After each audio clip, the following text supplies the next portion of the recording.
தமிழ்நாட்டின் மயிலாடுதுறை மாவட்டம் சீர்காழி தாலுகாவில் உள்ளது மணிமாட கோவில் எனப்படும் சாஸ்வத தீப நாராயண திருக்கோவில். ஆழ்வார்களால் பாடல் பெற்ற கோவிலாகும். 108 திவ்ய தேசங்களில் 6 கோவில்கள் திருநாங்கூரிலும் 5 கோவில்கள் திருநாங்கூருக்கு மிக அருகிலும் அமைந்துள்ளன.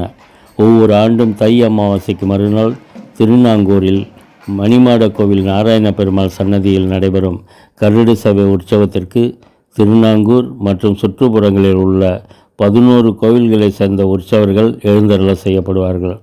இந்த 11 பெருமாள்களையும் திருமங்கை ஆழ்வார் பாசுரத்தால் ஒருவருக்கடுத்து ஒருவராக மங்களசாசனம் செய்யப்படுவார்கள். அதன்பின் திருமங்கை ஆழ்வாரே மணவாள மாமுனிகள் பாசுரத்தால் மங்களசாசனம் செய்யப்படுவார். இதனை அடுத்து அனைத்து பெருமாள்களுக்கும் ஒரே நேரத்தில் தீபாராதனை காட்டப்படும்.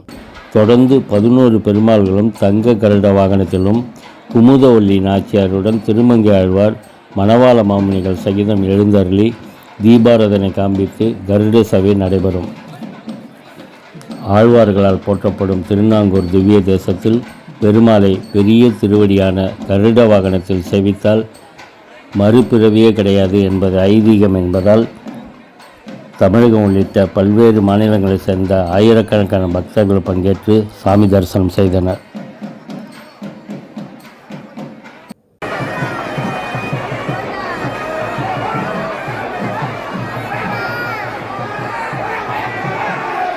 இந்த வீடியோ குறித்து முழுமையாக தகவல்களை தெரிந்து கொள்ள கீழே உள்ள டிஸ்கிரிப்ஷன் பாக்ஸில் கொடுக்கப்பட்டுள்ள tillaygeetham.com லிங்கை ப்ரெஸ் செய்து முழுமையாக தெரிந்து கொள்ளலாம்.